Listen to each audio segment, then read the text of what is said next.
এই সপ্তাহে দূরে কোথাও নয়, অফিস কলিগের ডাকে পৌঁছে গেলাম উত্তর কলকাতায়। কলকাতার বিখ্যাত কি খেতে কচুরি দোকানটার নাম কি ভাই? লালি চাঙানি। ঘুরে দেখলাম কিছু জানা ও কিছু অজানা জায়গা, তার মধ্যে রবীন্দ্রভারতী ও মার্বেল প্যালেস অনবদ্য। কলকাতার প্রথম রসগোল্লা তৈরি হয়েছিল কিন্তু ওখানে। এরকম কিছু ইন্টারেস্টিং তথ্য নিয়ে চলে এসেছি আবার আমরা। রবীন্দ্রনাথকে পড়ানোর সময় অভিজ্ঞা আমাদের সঙ্গে ছিল।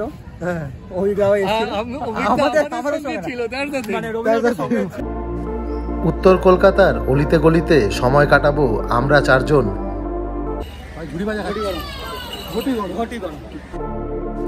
চলুন তাহলে ঘুরে আসি উত্তর কলকাতার কয়েকটি জানা ও অজানা জায়গা।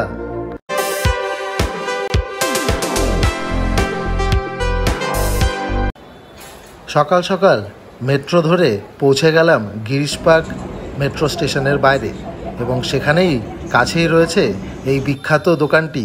হ্যাঁ, সোশ্যাল মিডিয়ার দৌলতে আপনারা হয়তো সবাই এই দোকানের ভিডিও দেখেছেনই। এটি লালি চাঙানি ভুজিয়া শপ।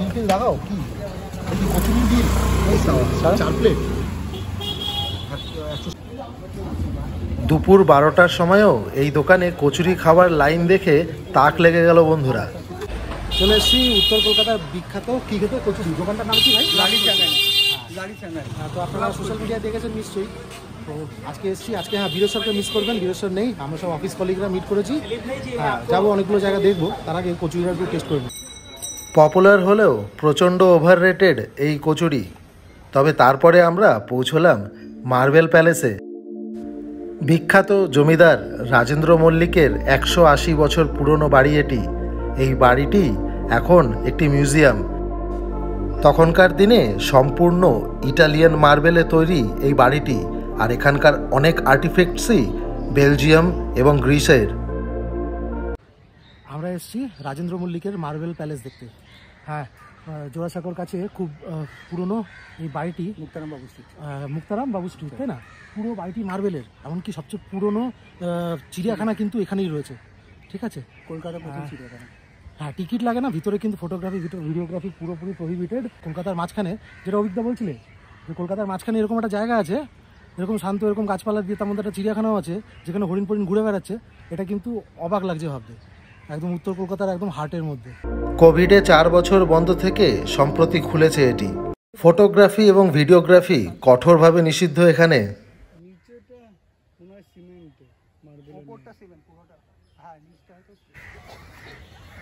প্রথম চিড়িয়াখানা এবং সম্পূর্ণ মার্বেলের প্যালেস ঠিকই, তবে তার ভিতরে যে আর্টিফ্যাক্টসগুলো রয়েছে সেগুলো আপনাকে অবাক করবে বন্ধুরা। কোটি কোটি টাকা দামের নানান শিল্পকলা ছড়িয়ে ছিটিয়ে রয়েছে।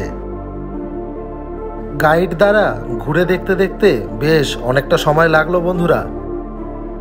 আচ্ছা কুন্তল, এখানে আসার জন্য সবচেয়ে ভালো রাস্তা বলো তুমি, মানে কোথায় কেউ যদি আসতে চায় কিভাবে আসবে? শিয়ালদা থেকে গিরিশ পার্ক থেকে, গিরিশ পার্ক মেট্রো থেকে সোজা আসে, প্রথমে জোড়াসাঁকো ঠাকুরবাড়ির যে গেটটা পড়বে, তারপরে মুক্তারাম বাবু স্ট্রিট।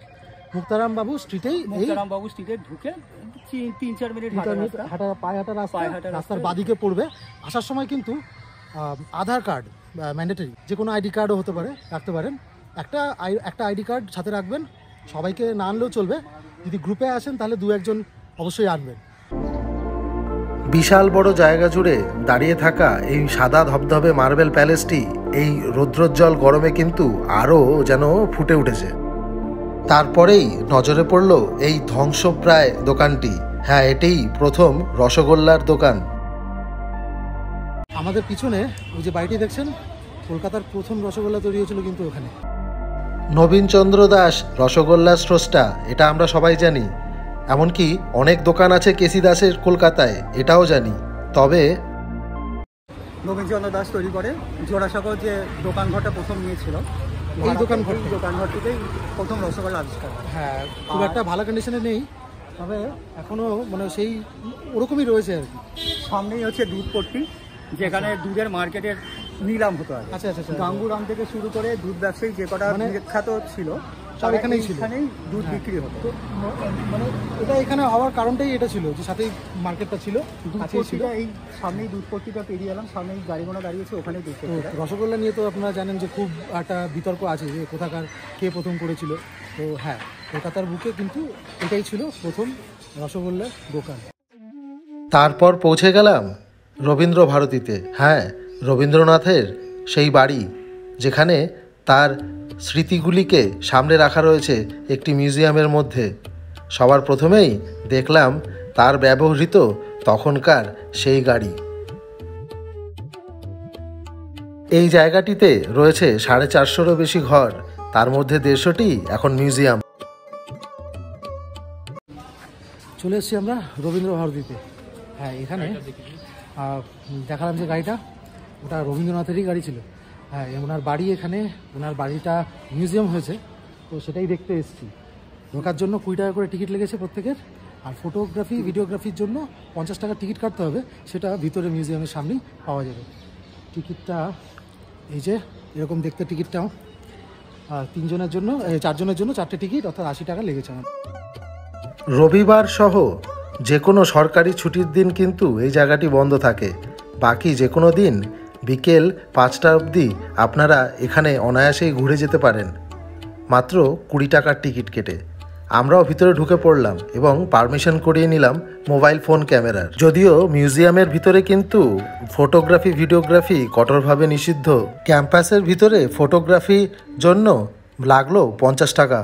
ছোটোবেলায় এখানে বেশ কয়েকবার এসেছিলাম লক্ষ্মীন্দর মঞ্চে প্রোগ্রাম করতে, তখন আবৃত্তি করতাম। তারপরে সেরকম আসা হয় না। ওই 25শে বৈশাখতে একদিন আসি। 25শে বৈশাখে খুব জমজমাট। হ্যাঁ, 25শে বৈশাখ খুব জমজমাট। 1 সপ্তাহ আগে গেল। হ্যাঁ, সেদিনকে বেশ কয়েকজন সেলিব্রিটি এসেছিলেন, বৌতটি বন্দ্যোপাধ্যায় থেকে অনেকেই এসেছিল, বা অনেক প্রোগ্রাম হয়। সামনে যে মঞ্চটা আছে সেখানে প্রোগ্রাম হয়। সোনাঝুরি হাটের একটা পোর্শনও এখানে বসে মেলায়। আচ্ছা, হ্যাঁ, ওই বাইরের ওই জায়গাটা। হ্যাঁ, সেদিনকে এই পোর্শনটায় ঢুকতে দেয় না, যেটা মেন অন্দরমহল, সেটা ওখানে শুধুমাত্র যারা ইউনিভার্সিটির স্টুডেন্ট তাদের জন্যই অ্যালাউড আছে। আচ্ছা, আর এমনি দিনে টিকিট কেটে ঢুকতে হয়, 20 টাকা টিকিট। আর মোবাইলের জন্য 50 টাকা ফটোগ্রাফির জন্য। প্রচণ্ড গরম, এত গরম। এই গরমের মধ্যে সবার প্রথমে মার্বেল প্যালেসে গেলাম, আর ওখান থেকে কোনো রকম এখানে এসেছি।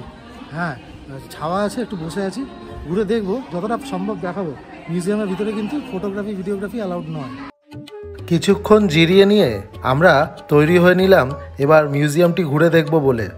মিউজিয়ামটি ঘুরে দেখার জন্য আমাদের সবার আগে নিজেদের ব্যাগপত্রগুলো কিন্তু জমা রাখতে হলো। তবে হ্যাঁ, আমরা লুকিয়ে কিছুটা ভিডিওগ্রাফি করার চেষ্টা করেছি আপনাদের জন্য। জানি ফুটেজ যতটা ক্লিয়ার নয়, তবে কিছুটা আইডিয়া অবশ্যই পাবেন। ত্রিতল এই বিল্ডিংয়ের প্রথম 2টি তলা নন এসি হলেও একদম উপরের তলাটি কিন্তু এসি। এমনকি সেখানে রয়েছে চাইনিজ এবং জাপানিজ রুম, আরেকটি থাই রুমও রয়েছে। অর্থাৎ আলাদা আলাদা দেশ ভ্রমণের সময়কার আলাদা আলাদা ডকুমেন্ট সেখানে আপনি দেখতে পাবেন।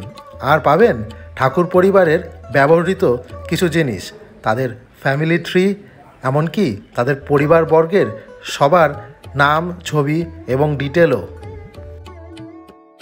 রবি ঠাকুরের স্মৃতিবিজড়িত বৈঠকখানা থেকে শুরু করে তার শয়নকক্ষ, এমনকি যেই কক্ষে তিনি দেহ রেখেছিলেন সেটিও এখানে সুন্দরভাবে দেখানো হয়েছে। আর রয়েছে রবি ঠাকুরের দেহাবসানের পর তার শবযাত্রার কিছু দুর্মূল্য ছবিও। আরও রয়েছে রবি ঠাকুরের সাথে জড়িয়ে থাকা কিছু ঐতিহাসিক মুহূর্তের কথাও। এ সব কিছুই ঘুরে দেখতে সময় লাগবে 1.5 ঘন্টারও বেশি। অর্থাৎ এখানে আসার সময় হাতে বেশ কিছু সময় নিয়ে আসবেন।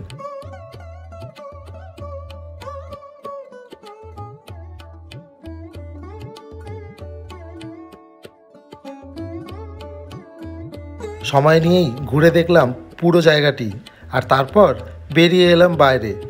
আমরা এবার এগিয়ে যাব আমাদের পরবর্তী গন্তব্যের দিকে।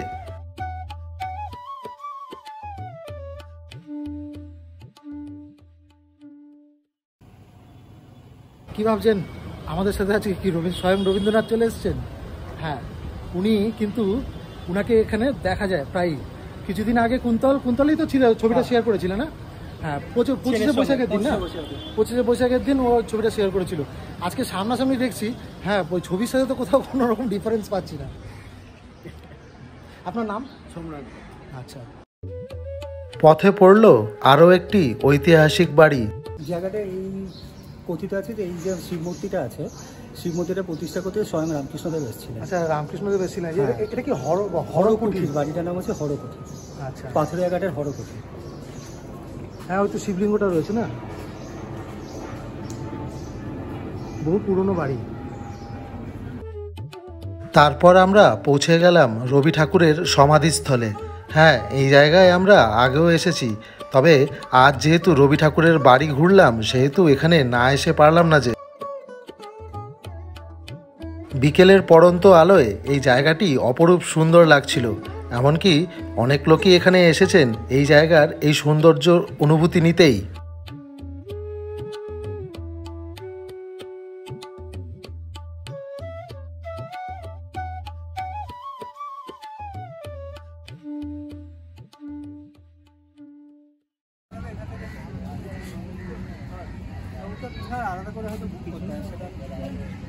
বাবুঘাটে হয় জানি, ওপাশে মনে হচ্ছে কোথাও আগুন লেগেছে।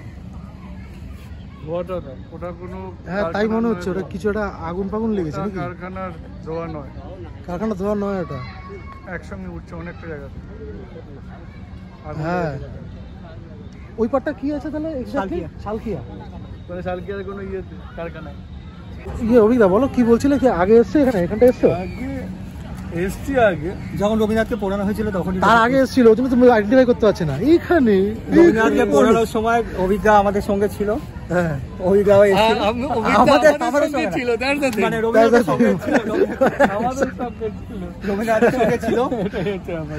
অভিদা সিরিয়াসলি তুমি আগে এসছো এখানটা বলছো, কিন্তু তুমি জানো না এখানে কি হয়েছিল? না এই চত্বরে এসছি, মানে এখানে এলাম ফার্স্ট টাইম, মানে এই যে জায়গাটা পার্টিকুলার। এই সুন্দর পরিবেশে বেশ কিছুক্ষণ বসেই নিলাম। প্রথমে গেছিলাম আমরা রবীন্দ্রনাথের বাড়ি দেখতে, না প্রথমে তো ওখান থেকে মার্বেল প্যালেস গেছি, তারপর রবীন্দ্রনাথের বাড়ি দেখার পর আমরা চলে আসলাম এখানে, অর্থাৎ যেখানে রবীন্দ্রনাথের শেষকৃত্য হয়েছিল, অর্থাৎ এখানেই পোড়ানো হয়েছিল তাকে। এখন এই সুন্দর সমাধিটি রয়েছে, এখানকার ভিডিও আগেও আছে আমাদের এই চ্যানেলে। তবে যেহেতু ওখানে গেলাম, মনে হলো যে আরেকবার সন্ধ্যাবেলা এখানটা আসি। এখন সন্ধ্যা হয়নি, যদি অনেক দেরি আছে, তবে ওয়েদারটা বেশ এখানে ভালো লাগছে।